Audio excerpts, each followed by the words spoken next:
Информациите кои што ги имаме се дека значи авионот веќе е пронајден во местото кај што е каде што е урнат 6 патници, Пайпер Сенека се работи за таков тип на авион, лесен авион со 2 мотори.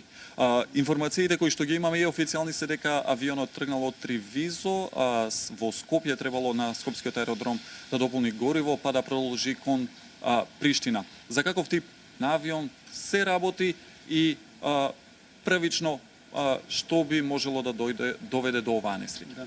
Тоа се работи за лесен двомоторен авион кој претежно се користи во спортски цели и за обука, меѓутоа и за превоз на патници. Меѓутоа не во комерцијален и јавен авиосообраќај. Ќе позборуваме подоцна што значи тоа.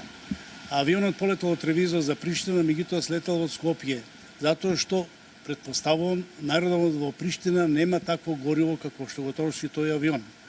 Се работи за авион со клипни мотори. Значи не е млазен авион. На секој аеродром во Европа и во светот има гориво, млазно гориво, односно керозин, кој го користат авионите со млазни мотори. Ово е клипен авион кој троши високооктанско гориво и најверојатно заради тоа слетувал во Скопје. Од оние првични информации што ги имаме од Управата за хидрометеоролошки работи е дека се работи за врнежливо време во тој период, меѓутоа без некои поголеми ветрови и грмежи. Колку може временските прилики во ваква ситуација, временските прилики кои што ги имавме денеска да бидат причина за една ваква несреќа? Да, согласно извештаите, временските прилики биле сложени за летење, меѓутоа и невозможни. И сега во овие временски прилики се случуваат многу феномени, турбуленции, јаки врнежи, меѓутоа и заледување на деловите на авионот. Овој авион е опремен со систем за разледување, меѓутоа прашање тој систем колку бил ефикасен. Значи, сега шпекулираме, може да било и заледување во прашање. Меѓутоа, се плашам дека конечната причина за несреќата нема да се утврди со сигурност. Зошто? Затоа што овој авион не располага со уреди за снимање на гласовите во кабината и за елементите на летот, така наречени црни кутии. Сега стручњаците ќе претпоставуваат дали било од време, дали било од обученост на пилотот, дали било од некои други причини, меѓутоа се плашам.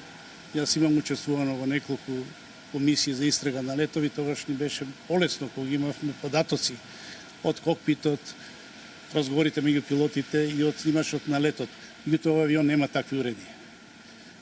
Така да тоа многу ќе отежни истрагата за причините за несреќата. А ние сега можеме да шпекулираме, да, времето не било погодно за летање, меѓутоа не било невозможно кога тие се одлучиле да летат на тоа време и да слетат на Скопскиот аеродром.